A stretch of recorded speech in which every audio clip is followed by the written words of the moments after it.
जे गाईटीए पाळ रे कलिजुगर मनीष गाईटीए पाळ कहती परिवार उपरे जदि केतबेले विपद आपद संकट पड़ार थाए ताले पशु मान को आगुरी ज्ञात होता है बुझिले तेणु से पशु मैंने सूचई दियंती सतर्क कर दियंती आमको आई गाईटी हूँ एभली गोटे प्राणी गोमाता एभली एक प्राणी आम परिवार उपर जदि विपद आपद किसी संकट पड़ा थी सी ता मुंड को नहीं जाए कहीं आम आम परिवार से गोटे सदस्य हो जाए आम परिवार गोटे मेम्बर हो जाए कौन सी आपद विपद गोमाता मुंड देकी चली जाए मन रखु ये कथा तेणु गाई पालतु यही शिक्षा महापुरुष अच्युतानंद जाईफुल मालिका माध्यम समाजर कलिजुगर लोक मानू ये शिक्षा देकी जाइछन्ति आउरी मध्य आपण देखंतु पूजा करुछन्ति घरे गणेश पूजा हो सरस्वती पूजा हो काली पूजा हो दुर्गा पूजा हो लक्ष्मी पूजा हो जिते देवादेवी पूजा अर्चना आम करुचे धार्मिक चिंताधारा नुहे सबु पूजा पंचामृतर व्यवहार होनी पूजार बसवे नना ए माँ ए पंचामृत पे सब जिन आनी ना हे नना मु भूली जाइए पंचामृत पे सब जिन आनी आनी ना ना गाई क्षीर ना ना अच्छा दही ना ना नाई ताले पंचामृत ना पूजा केमी हम दौड़े आम दौड़े पंचामृत संग्रह करने नुहे कहूना आपण तेणु पंचामृत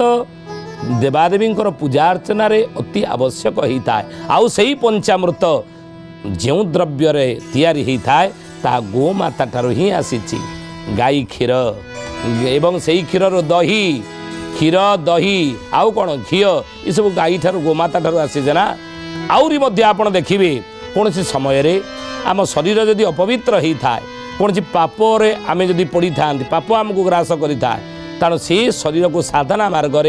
कौन करती गुरु माने शिष्यंकर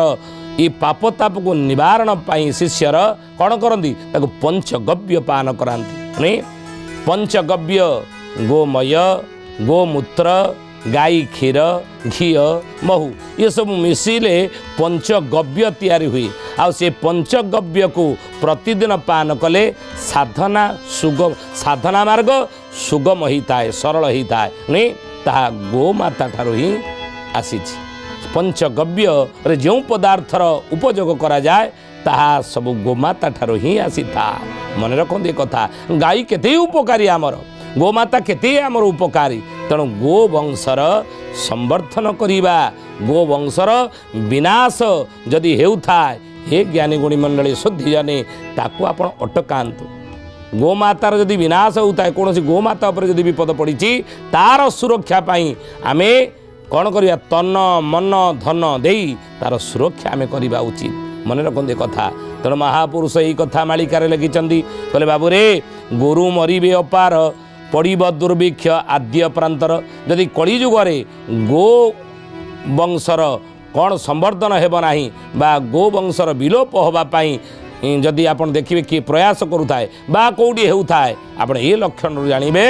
जे दुर्भिक्ष आगक पड़िया जाऊँगी नहीं अच्युतानंद महापुरुष से मालिकार लिखिले कहले विंशंक ठारू ओडिशा देश रे होइब फसल हानि दिन को दिन हो